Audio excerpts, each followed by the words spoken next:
Remittance ও রপ্তানি আয়ের উপর ভিত্তি করে প্রায় এক মাস পর আবারও $19 বিলিয়ন অতিক্রম করেছে দেশের বৈদেশিক মুদ্রার রিজার্ভ।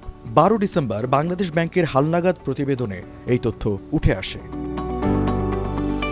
প্রতিবেদনে বলা হয়, গত 11 নভেম্বর এশিয়ান ক্লিয়ারিং ইউনিট আকুর আমদানি পণ্যের সেপ্টেম্বর ও অক্টোবর মাসের বিল বাবদ $1.50 বিলিয়ন পরিশোধ করে বাংলাদেশ। এর ফলে রিজার্ভ কমে $18.45 বিলিয়ন নেমে যায়। গত এক মাসে বিদেশি মুদ্রার এই সঞ্চয় বাড়তে বাড়তে আবারও তা $19 বিলিয়ন অতিক্রম করেছে।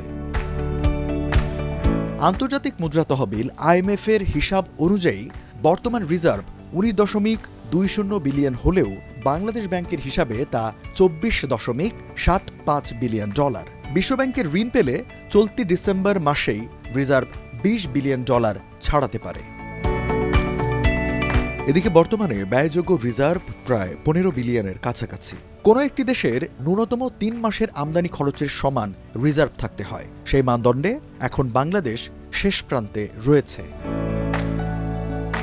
রিজার্ভ ওঠানামা নিয়ে বাংলাদেশ ব্যাংকের নির্বাহী পরিচালক ও মুখপাত্র হোসনে আরা শিখা বলেন, রিজার্ভ চলমান একটি বিষয়, একবার কমবে আবার বাড়বে। তবে এখন প্রবাসী আয়ের প্রবাহ ইতিবাচক আছে, রপ্তানি আয়ও বাড়ছে। শিগগির $20 বিলিয়ন রিজার্ভ উন্নীত হওয়ার বিষয়ে আমরা আশাবাদী।